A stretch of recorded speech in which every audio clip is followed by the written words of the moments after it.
profesor, al docente por esta iniciativa, y para nosotros, pues lindo que la sigan viendo la peli, ¿no? Que se siga viendo pese a pandemias y todo, ¿no? Lo que quería conocerlo, hacer, Igualmente. un poco relacionar el tema del deporte con el cine.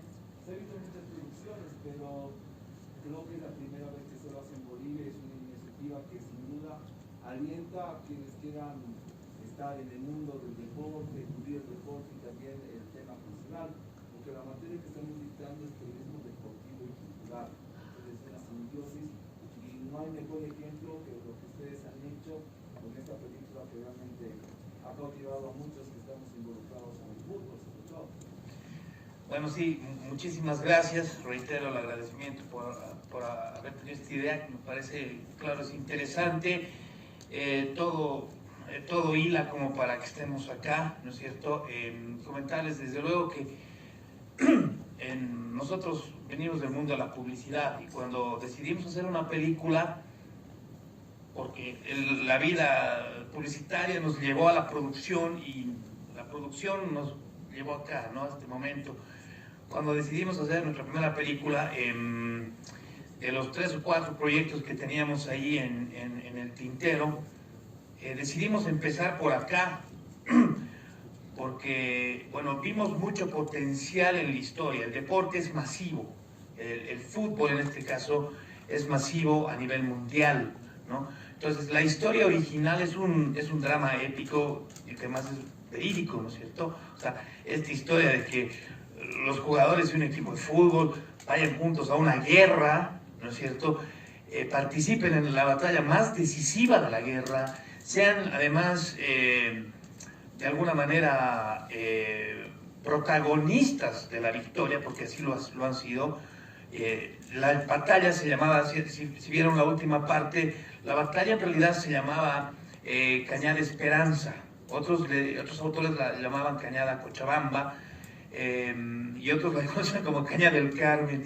Ninguno la conocía como Cañada Strongest, ¿no? Esa cañada tenía diferentes nombres por los historiadores dependiendo del país, ¿no? Paraguay, Bolivia y Argentina inclusive, ¿no?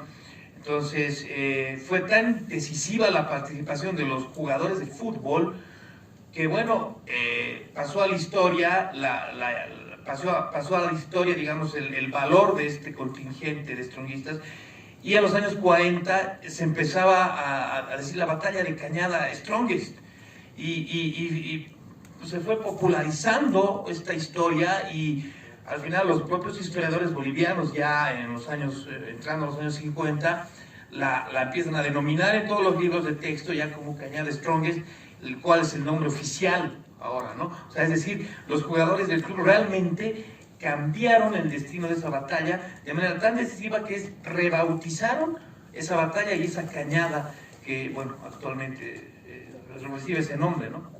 Entonces es una historia que tenía un potencial universal muy interesante, por eso hemos tratado de hacerla de la mejor manera posible, tanto en la historia, porque ahí sentimos que es uno de los déficits del cine boliviano. El guión suele ser, no suele ser el fuerte de nuestro cine, sí la fotografía, ¿no? Sí, ese es un fuerte indudablemente. Entonces nos concentramos mucho en el guión para sacarla adelante, ¿no?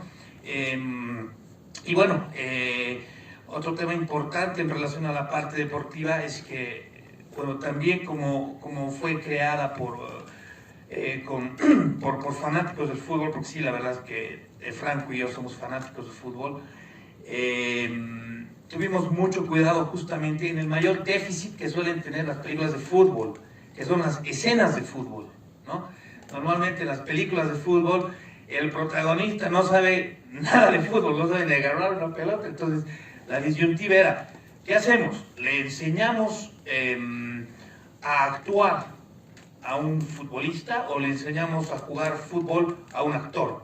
Y la respuesta cayó por obvia que es imposible enseñarle a jugar fútbol a un actor que no sepa jugar fútbol, ¿no? Entonces fuimos por el camino inverso en este caso, y bueno, salió bien porque Mariano, el protagonista, fue jugador hasta la preprofesional del Club Strongest además, y el momento de ascender a la profesional ya entró lastimosamente todo el tema que tiene que ver con la corrupción que hay dentro del fútbol, ¿no? Y bueno, que esperemos que cuando ustedes ejerzan, si es que alguno de ustedes ejerce el periodismo deportivo, estas prácticas se hayan abolido, ¿no? Estas prácticas den lugar más bien a una industria de fútbol y que bueno, las cosas mejoren, porque ahorita, hoy por hoy, estamos en el subsuelo a nivel continental, ¿no? ¿Cómo se recopila el tema histórico de medios? Hemos visto algunas tapas de periódicos deportivos, hemos visto y escuchado el relato en la radio de esa época. ¿Cómo han intentado recopilar esos datos de esas épocas donde la radio comenzaba junto a la guerra del Chaco, lamentablemente? Y bueno, los periódicos comenzaban a publicar las primeras noticias sobre el deporte y sobre el fútbol en específico. Bueno, el periodo de investigación duró aproximadamente 3 meses. Fue intenso, hemos buscado muchas referencias, tanto en internet como en libros, ¿no es cierto? De esta manera hemos ido, si vale el término, sacando algunos elementos para luego recrearlos. Sin embargo, la mayor fuente de información para encarar la radio como se la hizo acá, y los periódicos y los altavoces en las esquinas con la gente para, todo eso ha sido honestamente mi abuelo, ¿no? Que bueno, se fue hace muchísimos años, pero fue como mi padre y él me contaba mucho, ¿no? Él estuvo en la guerra del Chaco, estuvo los 3 años del conflicto y me contó mucho, ¿no? Entonces, de ahí he sacado mucha información y luego hemos tenido acceso a mucha documentación también, entonces hemos ido armando los relatos, utilizando las palabras que utilizaban en esa época, donde el fútbol, que es un deporte inglés, en ese momento, en ese entonces, nadie decía arquero o portero, no se decía goalkeeper, ¿no? Central half, back, inside, entonces wing, ¿no? Entonces forward, hemos ido sacando la terminología, no se decía partido, se decía match, por un lado, por otro lado también todo el cuidado de ver las reglas, ¿no? Cómo eran las reglas en ese entonces, ¿no? Nos hemos tomado algunas licencias sabiendo, ojo, por temas narrativos, nos hemos tomado la licencia de que haya un cambio y entre Mariano. El cambio era necesario ¿para qué? Para ir jalando un poco el arco dramático, ¿no? Y irlo poniendo bonito y que vaya teniendo ya un momento de protagonismo, que lo saquen, entonces, todo eso, sabiendo que no habían cambios en esa época, ¿sí? Los cambios se dan a partir y muchos años después, 30 años después, a partir del Mundial de Inglaterra 66, exactamente, ¿no? Ahí se empieza a experimentar con los cambios, ¿no? No habían números tampoco, en eso sí que lo hemos respetado, no habían números. Y bueno, la táctica, por ejemplo, sí, bien interesante, ¿no? Eso lo hemos sacado igual de unas revistas, Goles, argentinas, de la época, sí, un poquito más, del año 38 que hemos conseguido, donde se mencionaba la táctica. En ese momento la táctica que se usaba era la BW, ¿sí? Que era 2 defensores, 3 centrocampistas y 5 atacantes. Esa era la táctica de esa época que duró hasta que el mundo se reorganizó. Suiza 54, Suecia 58, y en Suecia 58 ya se empezó a jugar con el 4-4-2, entonces los gauchos fueron a Suecia 58 con el 2-3-5 y se volvieron con 8 goles, ¿no? Entonces, esa fue un poco la investigación histórica para que dentro de un contexto lo más real e histórico posible, ¿no es cierto?, se pueda desarrollar la historia. Si nos vamos a tomar licencias, que no sean licencias así nomás metele, ¿no?, sino que tengan que responder, digamos, a un arco dramático, tengan que responder a la narración de la película y a sostener un ritmo que bueno, evite la mayor cantidad de bostezos posibles, ¿no? Que creo que ese es el reto de un cineasta. Bien, a ver, para que los muchachos interpreten también la realidad del fútbol, ¿cuánta gente de los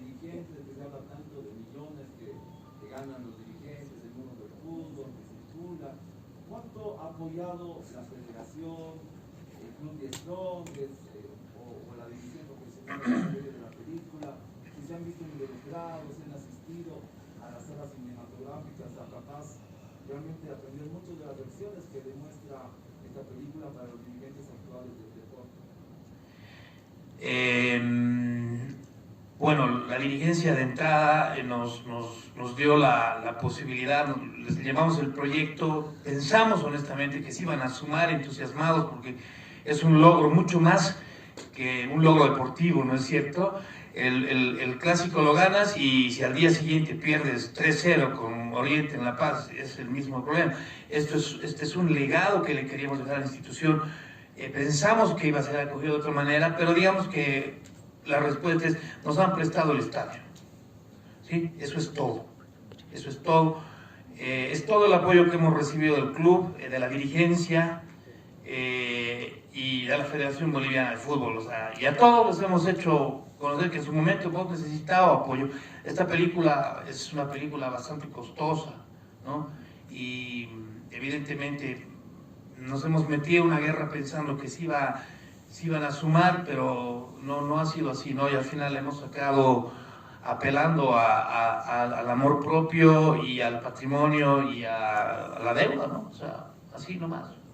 Antes de las preguntas de los muchachos, la última mía, de todas formas, importante lo del marketing, ¿no? Las poleras, el DVD que se está comercializando, creo que ha habido bastante respuesta ahí de algunos souvenirs que han ido muchos economistas y no economistas adquiriendo después de haber visto la cinta en las salas del país. Sí, o sea, evidentemente teníamos ya todo previsto, ¿no? El estreno ha detenido todo, ¿no? Nosotros, miren, como un dato, ¿no? Un dato no menor, desde el año 2012 o 2013 creo, la película boliviana más vista en salas ha sido Fuertes, y ha sido con 20.000 personas, 22.000 personas. Lo lindo del número es que solamente hemos tenido salas plenas en todo el país, jueves 17 de octubre, viernes 18, sábado 19, hasta la función de noche, que la suspendieron por las elecciones del 20 de octubre, en la que hubo el fraude y todo el problema. Entonces, a partir de ahí, el lunes, me pareció una pesadilla, yo no podía creerlo, ¿no? O sea, era perfecto, todo estaba alucinante, las salas llenas, o sea, ahorita es una sala súper vacía, estaban llenas las salas, la gente lloraba, o sea, no creíamos que estábamos viviendo así algo, esto es un sueño, ¿no?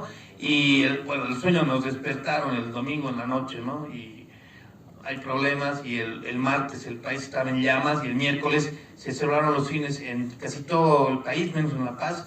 En La Paz estuvo a media máquina porque funcionaban los cines en función a los gases, ¿no?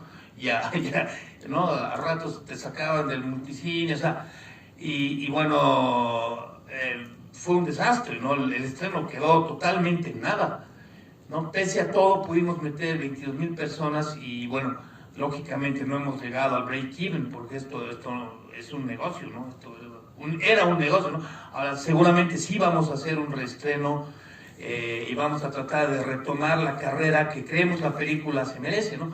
Ha salido como mejor película del Festival de Cine de Arequipa en el Perú, mejor película para el público en el Festival de las Alturas en la Argentina, ha estado seleccionada en la selección oficial del Festival de Barcelona, Calzada de Calatrava también en España, en la India ha obtenido mención de honorífica del jurado, ¿no? En el Dirbi Saheb, ahora está en otro festival de la India más, en Colombia, hay también, en el Perú también, nos hemos enterado, por ejemplo, este es un dato interesante, yo no tenía idea, yo no soñaba con hacer películas de fútbol, pero se dio así, era la historia como que se me hacía mejor iniciar la carrera con esto, la carrera de cine, ¿no?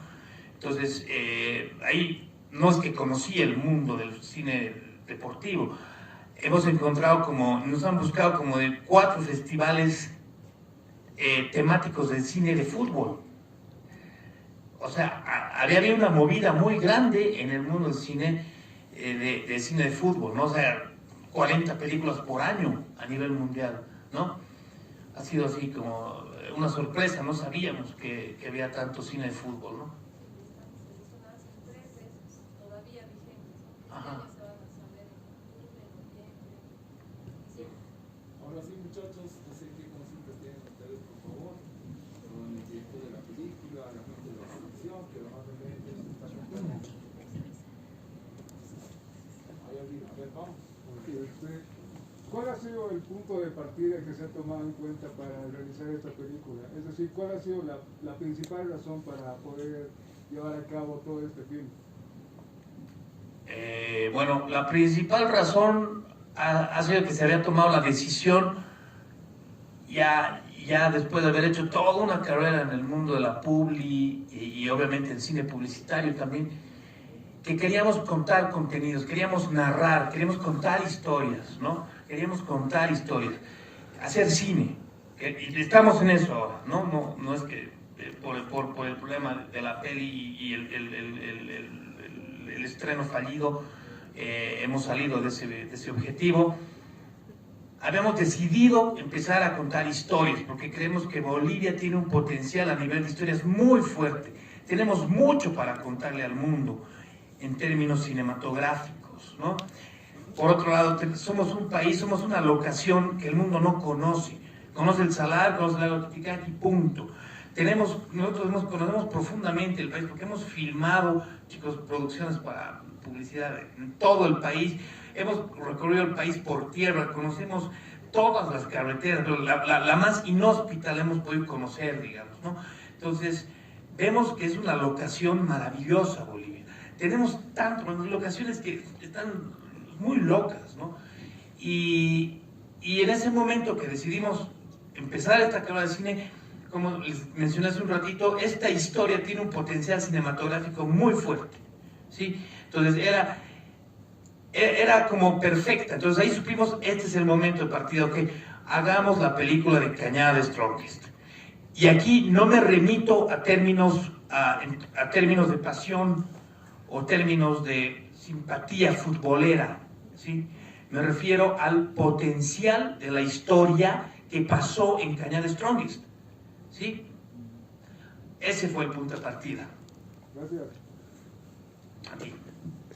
¿Alguna otra pregunta? Por favor, chicos, anímense. ¿Cuánto ha durado todo el rodaje? El rodaje exactamente ha durado 36 días más 41 días, por ahí, el rodaje. Pero el tiempo es un rodaje súper corto porque hemos hecho un trabajo de preproducción muy a lo publicista. Todo era así. Hemos tenido 2 meses de trabajo de preproducción, ¿no? Cada jefe de área, donde vestuario, íbamos trabajando paralelamente vestuario, diseño de escenografía, dirección de arte, fotografía, peinados, maquillaje, el casting propio. Se realizó todo en paralelo y fue un trabajo muy acucioso. Y luego hicimos algo que nos permitió hacerlo en 35 días, que es un tiempo muy loco para filmar todo eso. Ha sido una gira técnica, que podría sumarla si quieres. Una semana antes del inicio del rodaje, hemos terminado una gira técnica de 11 días, en la que yo y todo el equipo nos fuimos a todas las locaciones que ya habían sido previamente seleccionadas por el locacionista, que nos iban pasando cosas y los íbamos seleccionando, ¿no? Entonces se armó una ruta y de esa manera nos fuimos. Como les digo, estuvimos en Viacha, estuvimos en Huaki, bueno, obviamente en la ciudad de La Paz, pero locación por locación, ¿no? O sea, después nos fuimos a Sucre, donde se realizó gran parte del rodaje. ¿Cómo se llama esto? No, ahí de Sucre, de Sucre, donde estaba Yotala y Tarata, que está ahí cerca de Cochabamba, ¿no? Entonces, toda esa gira la hicimos previamente. Entonces fuimos todos los jefes de área, y fuimos conmigo, con Pilar, que era la productora, y era desde ver dónde íbamos a poner cada cámara, para cada tiro de cámara. O sea, no se improvisó nada. Y las cosas que se improvisaron fueron para mejorar. Entonces llegábamos y no era, puta, cambio de locación, ya buscaremos dónde ponemos la camarita, ¿no? A la boliviana, ¿no? No, ya estaba todo planificado, todo, ¿no? Entonces, de esa manera nos ha dado el tiempo, digamos, para hacerlo tan apretado el rodaje y creo que con óptimos resultados hemos salido. Uno siempre piensa y quiere ir al rodaje esperando obtener lo que ha ido a buscar, ¿sí? Muchas veces no es posible en proyectos chiquititos. En este caso ha sido una de las pocas, creo yo, experiencias de producción en las que he ido a buscar algo y he salido con algo mucho mejor de lo que había ido a buscar, ¿no? Yo creo que ahí hemos tenido el apoyo de 250.000 productores ejecutivos ahí arriba, ¿no? ¿Alguna otra consulta? Adelante. Yo tengo una pregunta. ¿Cómo es que han realizado el casting y si todos los actores son bolivianos? Bueno, la segunda pregunta.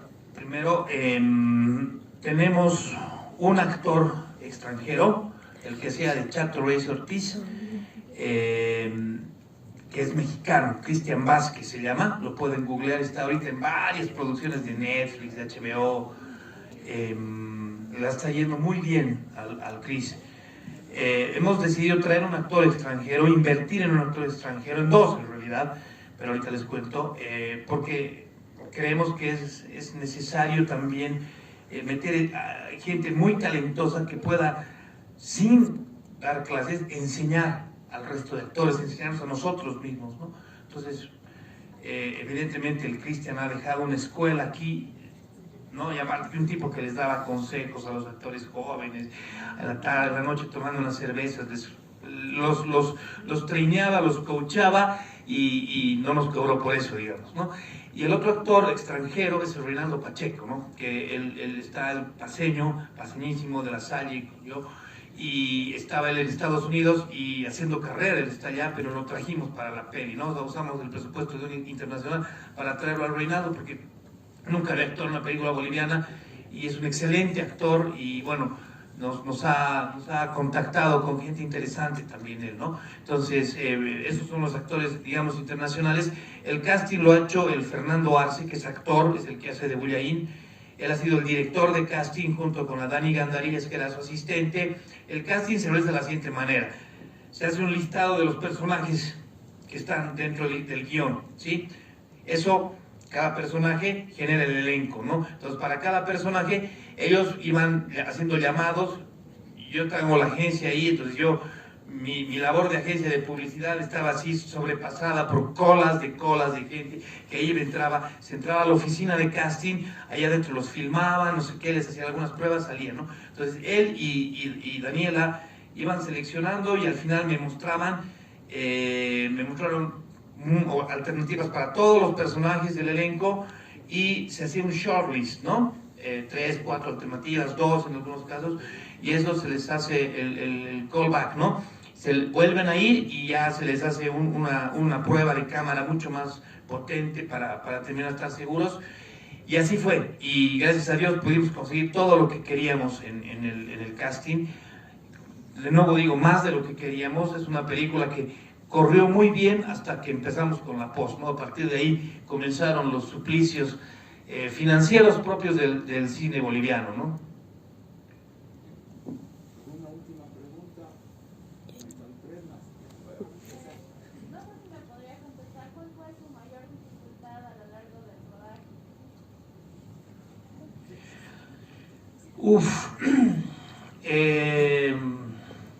El equipo estaba muy comprometido, los actores también. El gran problema que hemos tenido ha sido el dinero. Teníamos unos socios inversionistas que a medio rodaje, cuando ya teníamos a toda la gente y estamos en pleno, nos dejaron de contestar el teléfono, ¿no? Y hemos tenido que inventar y producir sobre la marcha y conseguir dinero debajo de las piedras, ¿no? Ese es el único gran inconveniente. Disculpe, ¿tiene pensado en realizar otra película o está actualmente realizando otra película? Estamos terminando de guionizar una película que se llama La Sociedad del Rayo, que es otro género, es un poco más ciencia ficción, que gira en torno a un tema bien interesante, que es esa leyenda tanto andina como amazónica, de que cuando un rayo le cae a una persona, la deja con algunos poderes paranormales, no rayos láser, ¿no? Sino algunos poderes paranormales o algunas capacidades, más que poderes, para llamarla mejor, paranormales. Entonces, estamos con eso. De hecho, este año queríamos filmarla, pero obviamente es imposible en medio de la crisis actual, ¿no? Esperamos el próximo año arrancar con La Sociedad del Rayo. Y Nilo, vamos a hacer la historia de Nilo Soruco. Es un guión del Reinaldo Pacheco. Nilo Soruco ha sido un cantante de protesta boliviano de los años 70, es una suerte de Bob Dylan boliviano, tarijeño él. Una historia muy, muy linda que le ha escrito el Reinaldo, y nosotros ahí solamente vamos a dirigir, ¿no? Él escribió él. Este año probablemente se filme esa película o se empiece a hacer la pre. Bueno, en primer lugar, muy buenas tardes. Muchas gracias por recibirnos, por estar aquí compartiendo esto con nosotros, y quiero expresarle mi admiración por haber retratado pues lo que representa el fútbol, no solo en ámbitos para clubes en específico, sino también lo que significa para un país. Y bueno, mi pregunta era, había hablado que tenía otros proyectos y que Bolivia tiene muchas historias, como usted lo dijo. ¿Ha pensado en volver a retratar una historia de fútbol? Por ejemplo, no sé, lo que pasó en Biloco, el accidente de Biloco, y que en ese momento Bolivia estaba atravesando por problemas políticos igual, y que a esto se sumaba incluso de la solidaridad de otros clubes. Mira, mi esposo me va a matar si hago Biloco, pero lo voy a hacer. Pasa que, claro, uno esperaba que el club diga, wow, para hacer la película de Cañar Strongest, esto nos va a poner en vitrina del mundo entero, y no hubo nada, ¿no? Vamos a soslayar eso y vamos a esperar que haya un cambio de dirigencia. No estoy a favor de nadie ni en contra de nadie, pero espero que haya gente que pueda entender y tener visión. Esto es marketing, esto es una ventana al mundo, como lo dije, ¿sí? La historia que tú mencionas es muy interesante, y gracias por las palabras tan amables que nos has dedicado.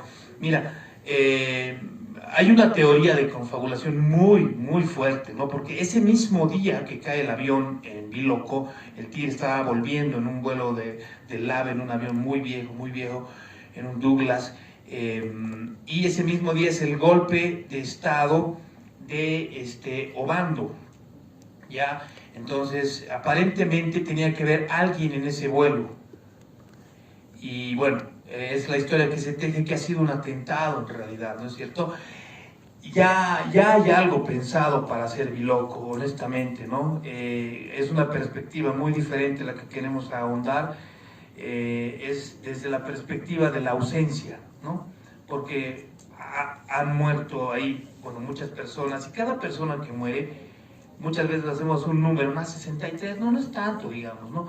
Son 63 huecos en 63 hogares, ¿no? Entonces, en el caso del plantel han muerto 18 integrantes, ¿no?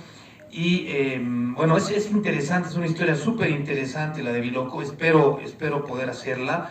No va a ser la próxima película, de hecho, seguramente va a ser en un tiempo más, pero sí está pensada. Muchas gracias.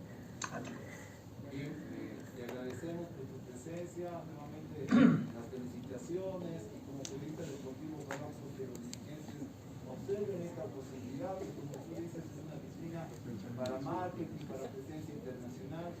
Pues este aplauso de los jóvenes es para